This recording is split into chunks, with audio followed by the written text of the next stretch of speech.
Hello,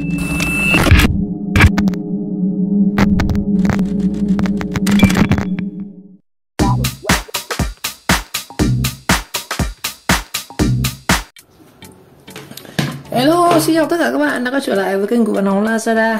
Và hôm nay thì mình có một cái đèn. Mình có nhặt được cái đèn này ở bãi rác. Nói chung là toàn đồ vứt đi nhưng mà cứ nhặt về review cho anh em. Ngày nay thì mình có một cái đèn gọi là đèn học sinh. Nó gọi là đèn gì nhỉ? Đèn biến tần XL 9W. Mình thấy cái này cũng bán ở trên Lazada, Shopee rất là nhiều.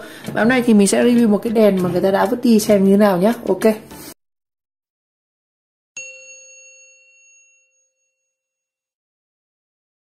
Rồi, thì thông tin về cái đèn này thì mình có tìm qua một chút. Thì cái đèn này dùng cho các cháu học sinh. Nó có cái độ sáng rất tốt và rất phù hợp với các cháu thì học nó chống cận các kiểu. Nói chung quảng cáo rất là nhiều. Nhưng mà đấy là cái thông số về sản phẩm. Nhưng mà hôm nay mình có một cái đèn nó không sử dụng được nữa, người ta cũng đã vứt đi rồi. Đây, cái đèn này về tổng quan bên ngoài của nó thì nhìn nó cũng khá là mới. Đây, cái này nó có thể cụp vô cụp vào này. Đây, nó có thể cụp tận này. Đó. Và đây thì người ta đã vứt, chính xác là đây không có bóng đèn nữa anh ạ. Không có bóng đèn nữa, chỉ còn hai cực rồi thôi. Đây, tem tiếp mình thấy vẫn còn nguyên, chưa có dấu hiệu tháo. Đó. Đây, vẫn còn mã vạch này. Công ty cơ khí và gì Bách Tuyền, đèn biến tần XL 9W. Công tắc này, dây thì nó cũng khá là ngon.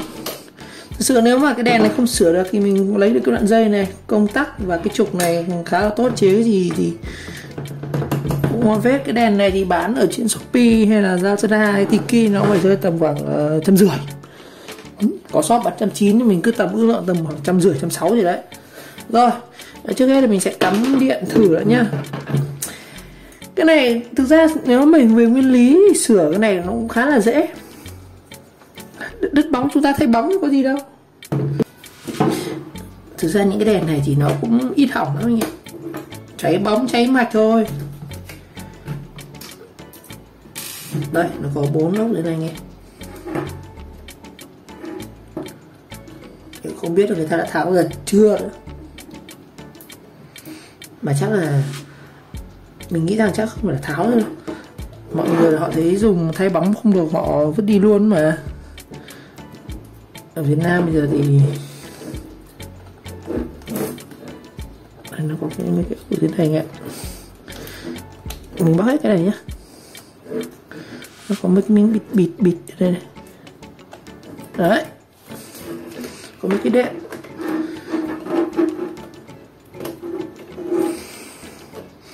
Tháo ra bên trong xem cái đèn biến tần nó có gì. Đèn khá là mới.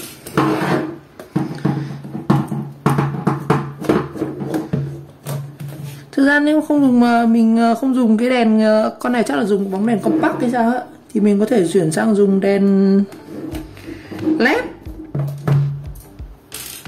Tại vì đèn nó nguyên tắc nó chỉ có phần điện nhưng mà có cái gì đâu. Anh tháo tiếp cái này nha. Rồi.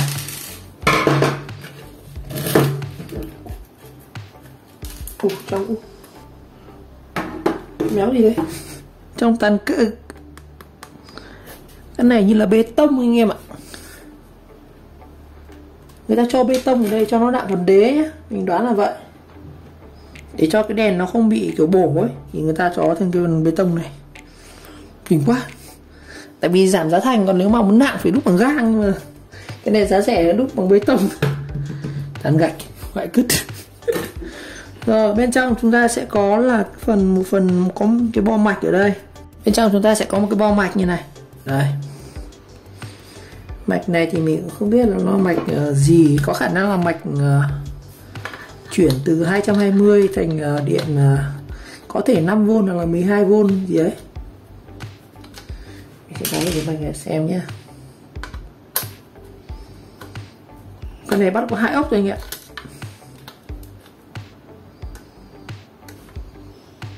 Có mùi hơi khét khét. Cái này mạch hình cháy rồi anh em. Mình ngửi thấy là có mùi cháy rồi. Nó có mùi khen khét như kiểu cháy cái linh kiện ấy. Rồi đây.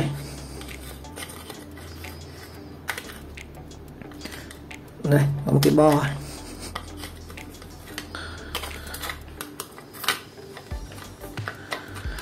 Đây anh em, chúng ta sẽ có một cái bo này. Cái bo này thì nó giống các cái bo khác thôi. Chúng ta sẽ có 4 con diode để diode cầu này, để nắn dòng này. Có một con này là con transistor, chả có mã gì. Có một cuộn dây ở đây và con tụ, 2 con transistor này, một con diode nữa này, 3 con diode. Theo mình hiểu cái mạch này thì nó giống ở cái mạch trong cái đèn compact. Đèn compact ngày xưa hay dùng, bây giờ thì mọi người dùng đèn led, ít dùng đèn compact nữa. Thì ngày xưa có cái đèn compact nó hay bị chết, nó có một cái bo, là cái bo kích ấy. Chính là cái bo nó giống như này. Anh em có thể tháo, nếu mà trong trường hợp mình thay bóng mà đèn này nó không sáng theo bóng mới rồi nhá, thì mình có thể nhổ cái bo này và thay sang cái bo, nhổ cái bo của đèn compact sang. Về nguyên tắc cái bo này nó cũng đơn giản thôi, có 2 cái đầu AC vào đây, 2 đầu AC vào này, đây AC vào thì nó sẽ là 1 dây của chúng ta vào công tắc này, từ 1 dây công tắc thì nó sẽ đấu vào đây, đó, 1 dây vào chân này, đó, thế thôi, cái chân này chân công tắc thôi, và đây, và từ đây đại khái là chúng ta có 2 cái dây nguồn đi thẳng vào đây, nó không công tắc rồi, và đây là 2 cái đầu ra,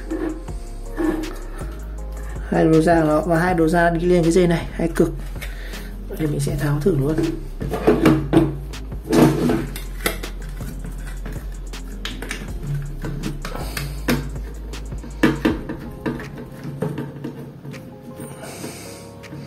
Nhiều khả năng chắc là mình không sửa cái này đâu. Tại thứ nhất là mình không dùng cái bóng này mà mình dùng dàn bóng đuôi 220 cơ. Mình không dùng cái bóng này. Tại vì trong cái bóng đèn compact thì nó cũng đã có sẵn là bên trong chúng ta có cái mạch chuyển rồi. Nó không cần thiết phải dùng cái này. Đây, có 2 cực của nó này. Rồi bây giờ mình cắm điện thử nhá. Rồi mình cắm điện thử nhá. Wow. Con này đang để công tắc là gì đây? Công tắc là off.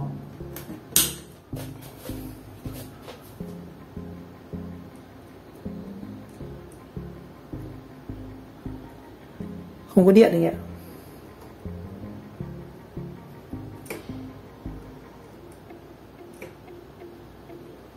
Con này không có điện.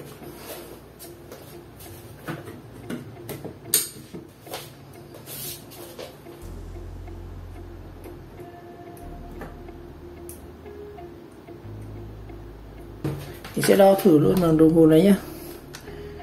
Mạch này khả năng nó sẽ làm mình thử que, mình đo trước từ DC xem nào.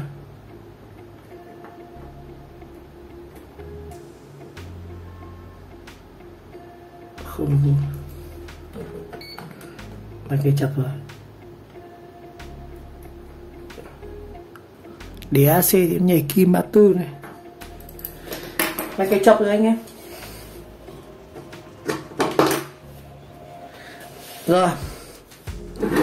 Rồi cách sửa thì mình cũng đã chia sẻ rồi. Đây, cách sửa thì chắc là mình phải. Cách sửa thì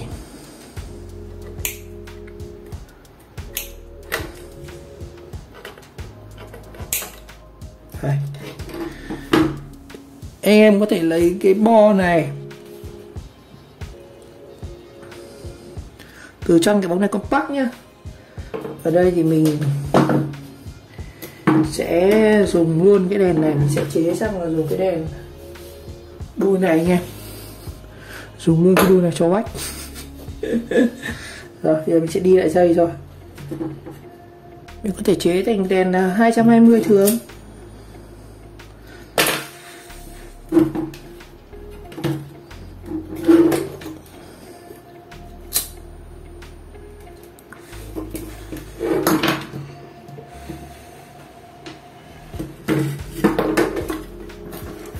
Phải kiểm tra xem là cái dây này nó có đứt không thì mới lắp vào. Rồi, mình sẽ đo tỷ lệ rung mạch nhé. Đây, C đây. Rồi, thông. Bên cực này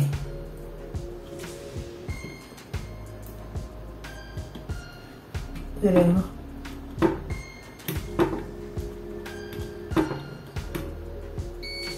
Thông anh em. Đó là phải kiểm tra xem dây có đất không chúng ta mới hàn lại cái dây này.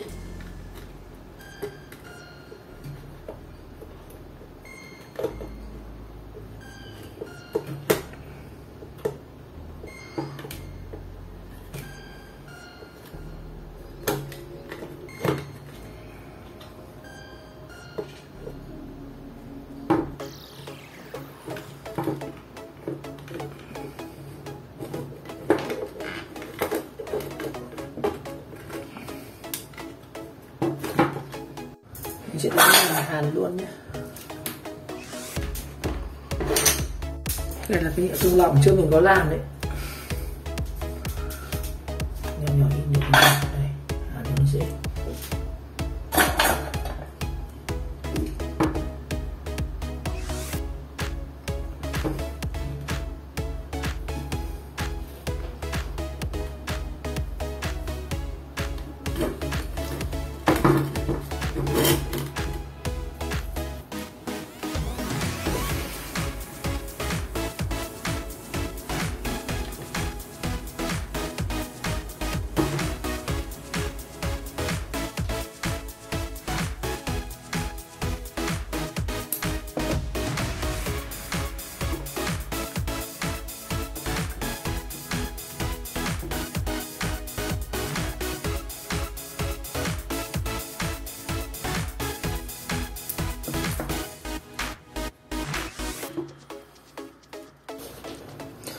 Ở phần trên này, dưới này chắc là xong.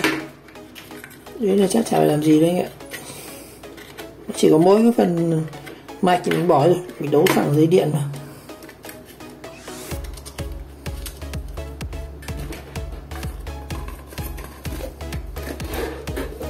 Coi như vừa nhặt vừa sửa luôn.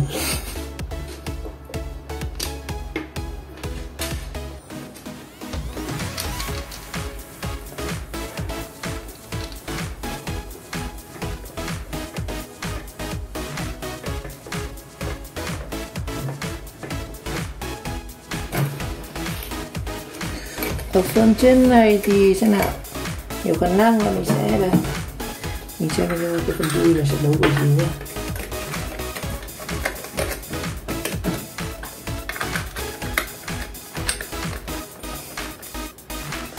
Sẽ đỡ phần này xuống nhỉ.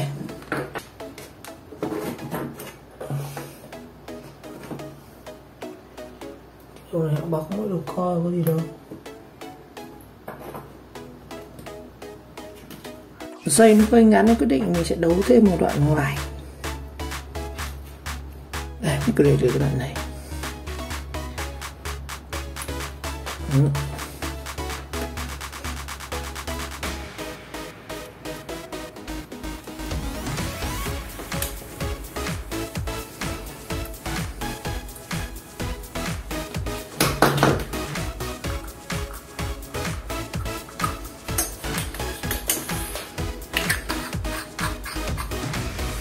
Đây, cho mình sẽ nối lại.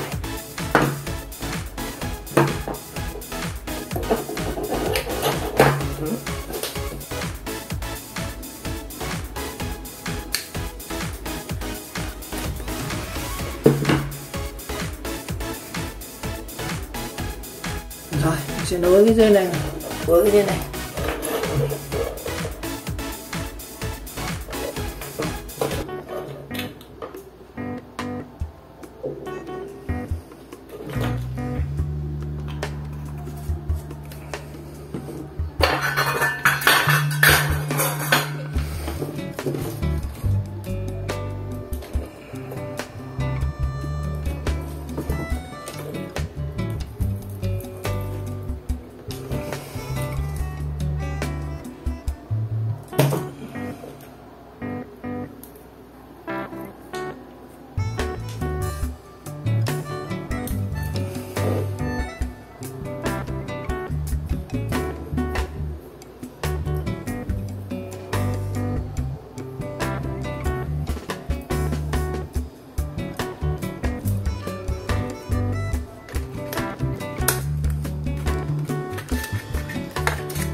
Rồi mình vừa cố định cái mặt này bằng keo nến, khá là cứng, nó rồi bắt vít cơ nhưng mà không đẹp lắm anh ạ, nó hơi cháy, nó hơi ngang. Rồi giờ mình sẽ lắp thử bóng vào trong thử nhá.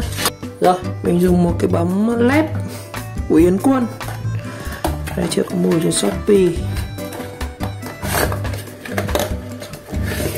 Đây, lắp vào đây.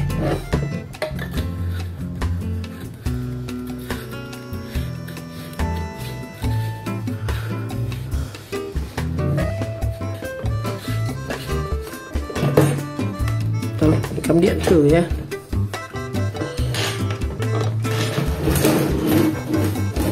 Kinh điển.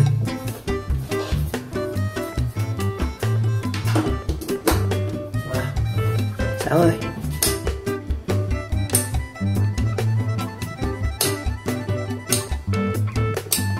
Ngon anh em. Đấy, độ này đơn giản.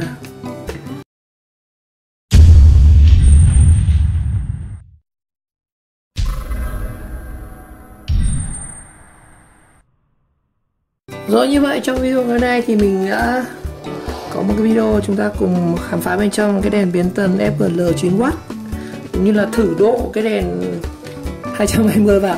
Nhìn nó khá là buồn cười nhưng mà đối với các bạn là làm YouTube như là chúng ta sử dụng những cái đồ chế thì các bạn cái đèn này nó cũng khá là hay anh ạ, khá là sáng, tại vì mình cần hàn những các thứ thì cái này nó sẽ rất là tiện luôn. Đó. Chủ yếu là chế để mình làm cái đèn hàn các kiểu.